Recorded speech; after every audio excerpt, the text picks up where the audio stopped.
Et si une seule petite décision, prise en silence, pouvait radicalement changer la façon dont le monde nous perçoit?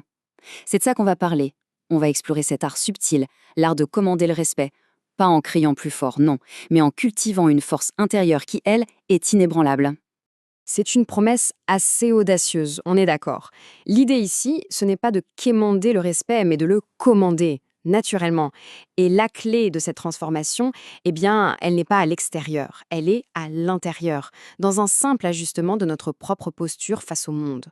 On connaît tous, de près ou de loin, cette lutte. C'est épuisant, chercher constamment la validation des autres, avoir l'impression de devoir négocier sa propre valeur, se plier en quatre pour entrer dans des cases qui, au fond, sont devenues bien trop petites pour nous. C'est un cycle qui nous pompe toute notre énergie et qui abîme notre estime de soi. Et voilà, c'est là que tout bascule. Le changement de perspective, il est là. Le pouvoir n'est pas dehors, il est dedans. Le respect qu'on reçoit des autres, ce n'est finalement qu'un miroir, le reflet direct du respect qu'on se porte à soi-même. C'est vraiment la base de tout ce qui va suivre. Ok, alors comment on fait pour passer de la théorie à la pratique? Le tout premier pilier, c'est la protection de notre ressource la plus précieuse, notre énergie. Il faut commencer à la voir comme quelque chose de sacré, comme une monnaie qu'on ne dépense pas à la légère. Et pour protéger cette énergie, il y a deux actions clés.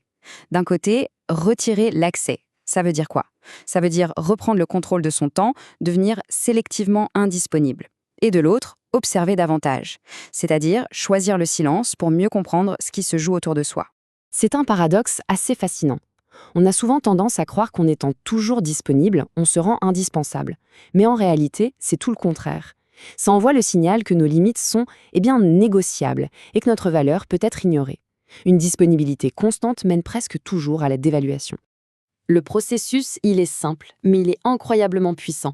D'abord, on prend la décision, consciemment, d'arrêter de donner son temps et son énergie à ceux qui, franchement, ne le méritent pas. Ensuite, et c'est inévitable, ce changement est remarqué. L'absence se fait sentir.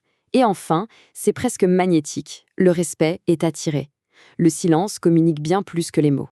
Et ça nous amène directement au pouvoir de l'observation. On vit dans un monde qui récompense le bruit, le m'as-tu vu.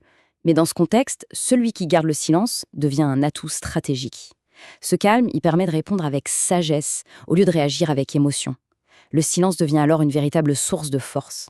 Et au fond, tout se résume à ça. L'énergie ne ment jamais. On peut choisir ses mots, on peut préparer ses phrases, mais notre posture intérieure, notre énergie, elle communique la vérité sur notre valeur. Donc, protéger son énergie, c'est s'assurer que le message qu'on envoie est un message de confiance et de respect de soi. Allez, on passe au deuxième pilier.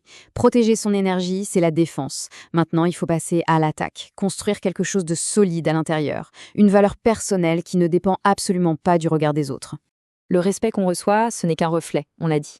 La plus grande transformation, elle se passe en privé, dans le silence de l'autodiscipline.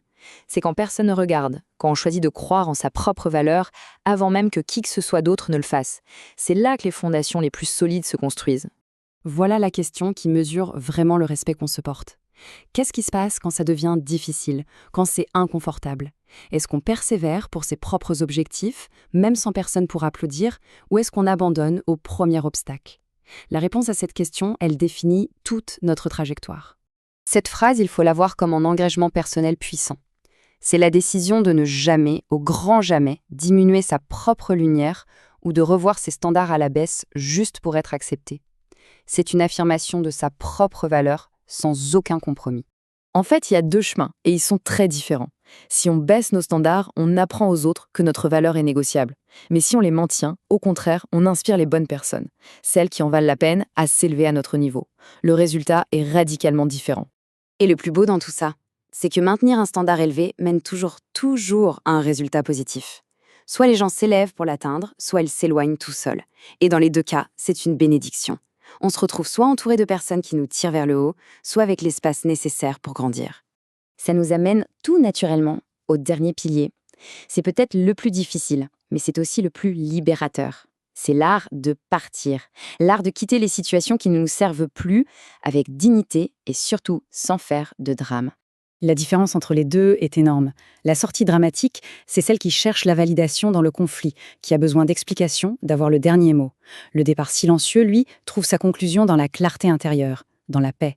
Cette idée, elle redéfinit complètement ce que veut dire tourner la page.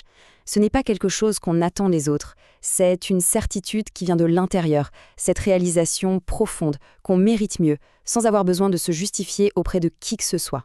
Et c'est là qu'est toute la puissance de ce geste. Partir en silence, ça laisse aux autres l'espace pour réfléchir à ce qu'ils ont perdu.